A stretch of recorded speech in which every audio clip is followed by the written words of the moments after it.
ओम दुर्गाय नमः। जय माता दी। आज का हमारा विषय शादियों को लेकर ही है और आज भी हम शादी का ही एक बहुत ज़्यादा अचूक उपाय लेकर आए हैं जिसको करने के बाद 101% शादी हो ही जानी है।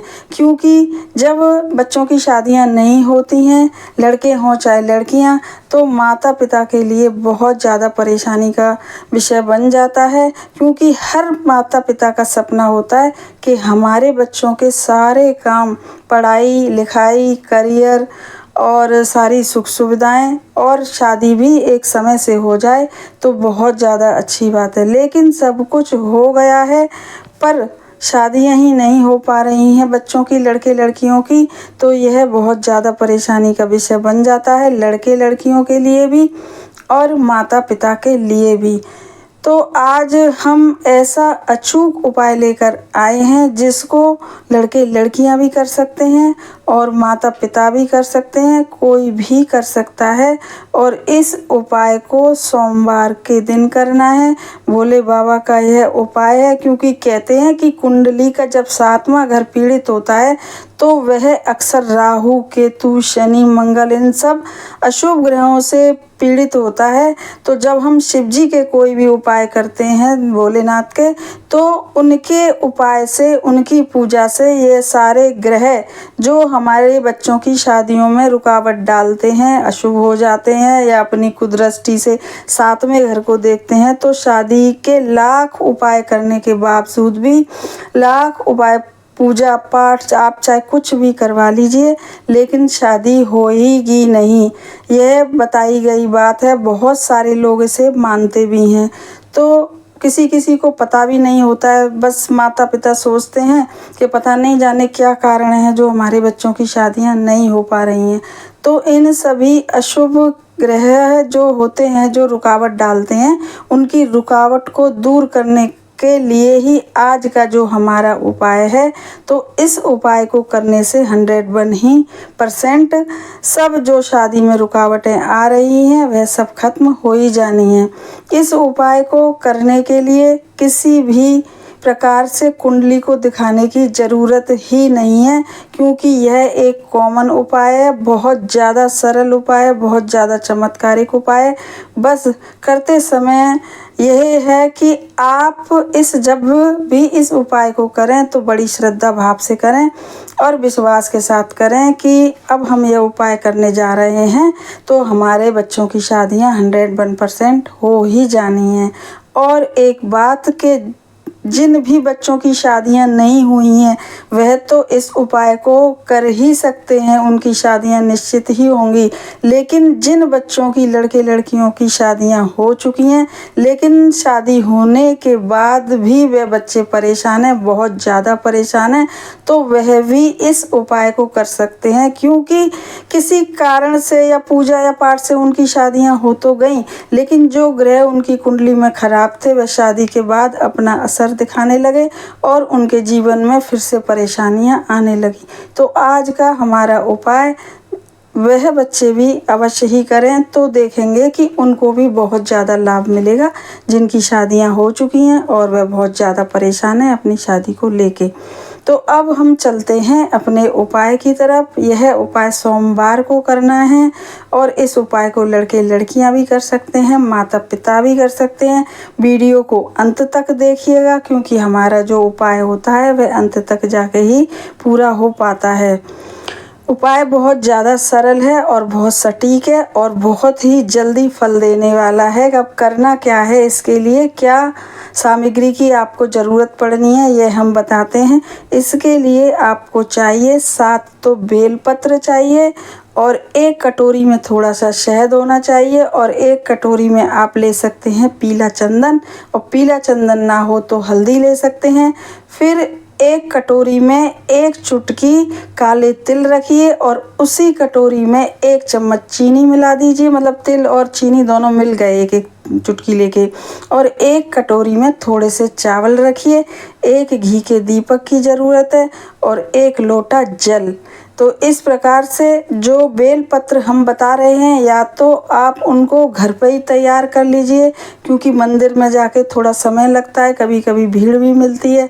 तो आप जो बेल पत्र हैं उनको घर से भी तैयार करके लेके जा सकते हैं। वह बेल पत्र कैसे तैयार करने हैं कि प्रत्येक बेल पत्र का जो बीच वाला पत्ता होता है, उस पत्ते पर, बीच वाले पत्ते पर आप अपनी अंगूठे के पास वाली जो उंगली है, इंडेक्स फिंगर जिसे कहते हैं, उससे और शहद जो कटोरी में लिया है, सारे 7 बेलपत्र की बीच की पत्ती पे, केवल और केवल बीच की पत्ती पे, और अपनी इंडेक्स फिंगर से एक एक बिंदी रख दीजिए। और जो 2 पत्तियां हैं अगल बगल वाली, तो वो जो हमने पीला चंदन या हल्दी के लिए कहा है, कटोरी में घोल के उसको, और इसी उंगली से जो अगल बगल वाली दोनों पत्तियां हैं, 7 बेलपत्र की पत्तियों पे एक एक बिंदी पीले चंदन या हल्दी से, जैसा भी आपको सही लगे, लगा दीजिएगा।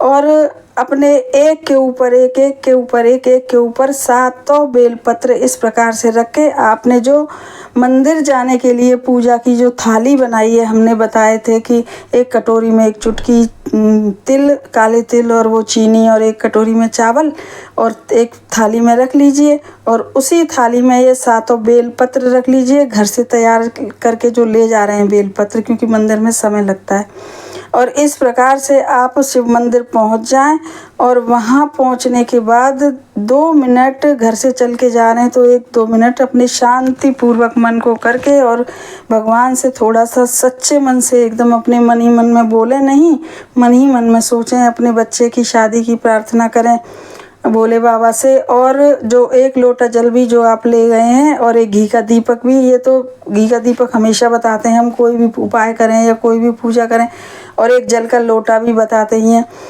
तो सबसे पहले जाके आपने थोड़ी देर वहाँ पर शांतिपूर्वक अपने मन को करा, फिर उसके बाद दक्षिण दिशा में बैठें और उत्तर की तरफ मुँह करें।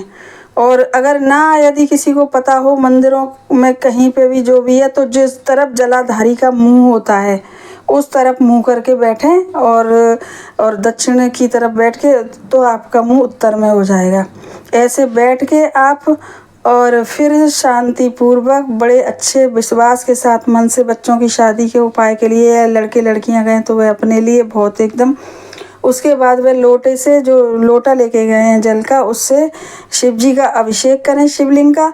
और अभिषेक करते, अब जब कर रहे हैं तो मन में भी आपके बच्चों की शादी के लिए ही ये प्रार्थना होनी ही चाहिए। और उसके बाद फिर जो 7 बेलपत्र लिए हैं, और आप जिस थाली में लेके गए हैं, तो उसी थाली में 7 बेलपत्र के ऊपर रखे, और आप सबसे पहले चावल चढ़ा दीजिए। आपकी थाली में ही होने चाहिए 7 बेलपत्र एक के ऊपर एक। और उसके बाद जो कटोरी में चीनी और तिल जो लिया है, उसको एक साथ बेलपत्र के ऊपर रख दीजिए, और फिर वह बेलपत्र उठाकर एक साथ और शिवलिंग पर चढ़ा दीजिए, अपने बच्चे का नाम और गोत्र बोलकर।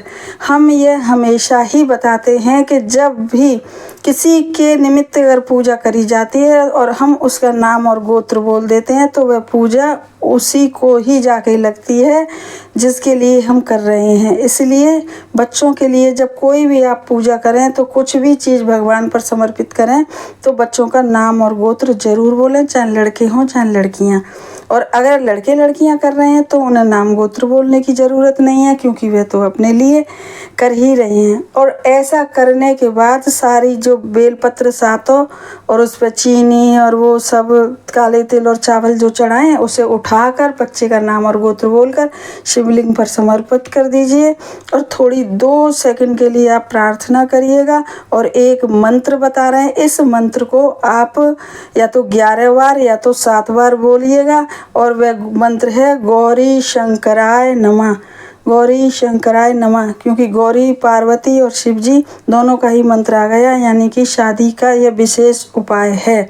और इस मंत्र को बोलने के बाद आप लोटे में से जो जल चढ़ाया है, हमेशा बताते हैं कि थोड़ा सा जल बचाना चाहिए, और आप अपने घर आ जाएं इस उपाय को करने के बाद। और घर पे आने के बाद अपने जो जल बचा के लाए हैं, वह दोनों तरफ, अपने मुख्य द्वार के दोनों तरफ छिड़क दीजिए, और अपने घर पे अंदर आ जाइए।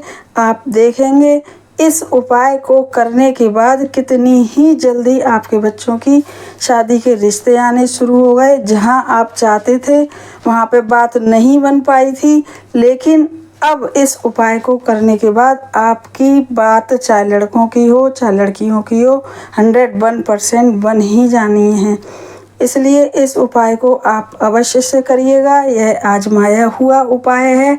हमारे चैनल को सब्सक्राइब करिए, क्योंकि एक सब्सक्राइब और आपका सहयोग हमारा हौसला बढ़ाता है और आपका सहयोग बहुत ज़्यादा मिल रहा है। इसके लिए सभी को हमारी ओर से बहुत बहुत बहुत धन्यवाद। हमारी वीडियो को शेयर करिएगा ताकि और लोग भी इसका बहुत ज़्यादा लाभ उठा सकें, क्योंकि आजकल बच्चों की शादियों में बहुत ज़्यादा परेशानी आ रही है और माता पिता भी बहुत ज़्यादा परेशान है। तो उनके भी जो सपना है माता पिता का बच्चों की शादी का वह पूरा हो, और वह आपको भी धन्यवाद करें क्योंकि आपने ही वीडियो को शेयर करा है और उनको पता लगा है